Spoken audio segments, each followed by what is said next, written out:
ചെറുപുഴയിൽ പുതിയതായി തുടങ്ങിയ കാർഷിക ചന്ത കൊണ്ട് കർഷകർക്ക് ഒരു ഗുണവും ലഭിക്കുന്നില്ലെന്ന പരാതിയുമായി കർഷകർ രംഗത്ത്.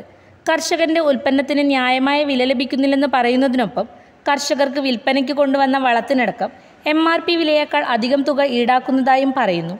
ചന്തയിൽ വിൽപ്പനയ്ക്ക് നൽകിയ ചോളം നശിപ്പിച്ചതായും തുടർന്നത് തിരിച്ചെടുത്ത് കൊണ്ടുപോയതായും കർഷകനായ തെരുവംകുന്നേൽ കുര്യാച്ചൻ പറഞ്ഞു.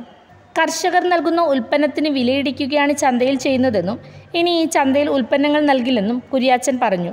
തുടങ്ങിയ പ്രസ്ഥാനങ്ങളെല്ലാം കർഷകരെ കൊണ്ടുപോയ ചരിത്രമുള്ളത്. അതായത് തേജസ്വിനി ആദ്യം തുടങ്ങിയ സമയത്ത് നമ്മൾ കോക്കനട്ട് പ്രൊഡ്യൂസർ കമ്പനി എന്നെല്ലാം പറഞ്ഞ 1000 രൂപ ഷെയർ ഇട്ട് കർഷകരിൽ നിന്ന് വാങ്ങി.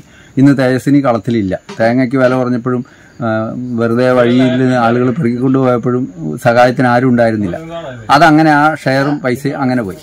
രണ്ടാമത് ഇപ്പോൾ കഴിഞ്ഞ മുമ്പിലത്തെ വർഷം ഫ്ലവേഴ്സ് കണ്ണൂർ എന്ന് പറഞ്ഞിട്ട് പൂക്കൃഷിയുമായി ബന്ധപ്പെട്ട ഒരു സൊസൈറ്റി രൂപീകരിക്കുകയും 1000 രൂപ വെച്ച് ഷെയർ മേടിക്കുകയും ഇപ്പോൾ അവർ ഫോൺ പോലും മെസ്സേജ് പോലും വരുന്നില്ല അതിനകത്ത്. ആ കാശും പോയി കിട്ടി.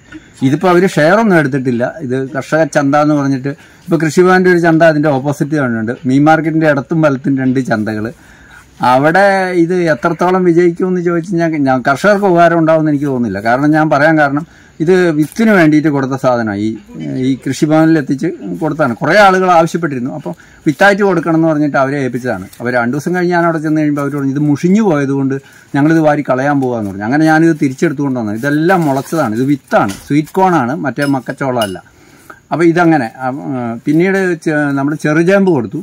അത് അവർ മാർക്കറ്റ് റേറ്റിനേക്കാൾ ഒത്തിരി താഴ്ത്തി ആർക്കോ കൊടുത്തു. ഇതെന്താ അവർ ശീമച്ചേമ്പെന്നാണ് പറഞ്ഞത്. അപ്പോൾ അറിയുന്നവരത് വാങ്ങി. ഞാൻ പിന്നെ അത് സാധനം തിരിച്ചെടുത്തു. മനസ്സിലായില്ലേ?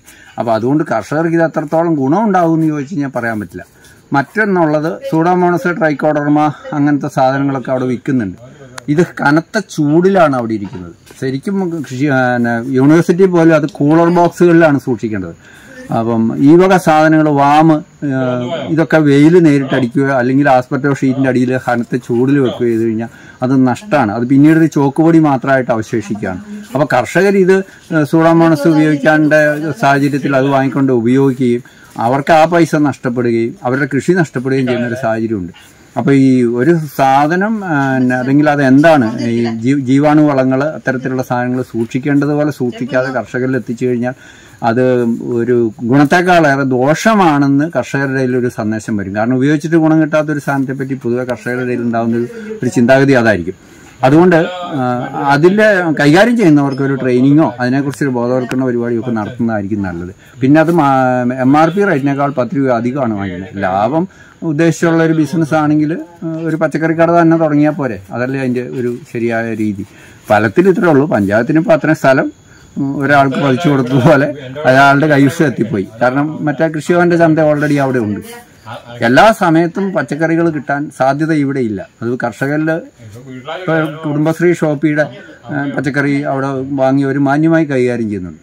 ഇപ്പുറത്തുള്ളതും മാന്യമായിട്ട് കർഷകരിൽ നിന്ന് സാധനം വാങ്ങിച്ച് കൈകാര്യം ചെയ്യുന്നുണ്ട്. ഇപ്പോൾ പുതിയ ഒന്ന് അവിടെ തുടങ്ങിയപ്പോൾ അതിങ്ങനെയാണെങ്കിൽ എത്ര നാൾ പോകും എന്നുള്ളതിനെ പറ്റി എനിക്ക് അഭിപ്രായം. എന്തായാലും എനിക്ക് നെഗറ്റീവായിട്ടുള്ളൊരു അനുഭവം ഉണ്ടായി. അതുകൊണ്ട് ഞാൻ ഇനി അവിടെ സാധനം കൊടുക്കില്ല.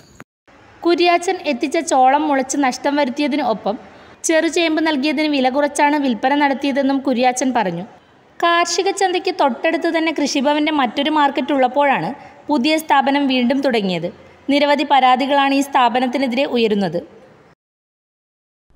വിദേശ പഠനമാണോ നിങ്ങളുടെ ലക്ഷ്യം? എങ്കിൽ എഡ്വിങ്സ് തന്നെയാണ് നിങ്ങളുടെ ഏറ്റവും മികച്ച choice. Edwings, Kerala's favourite study abroad consultant.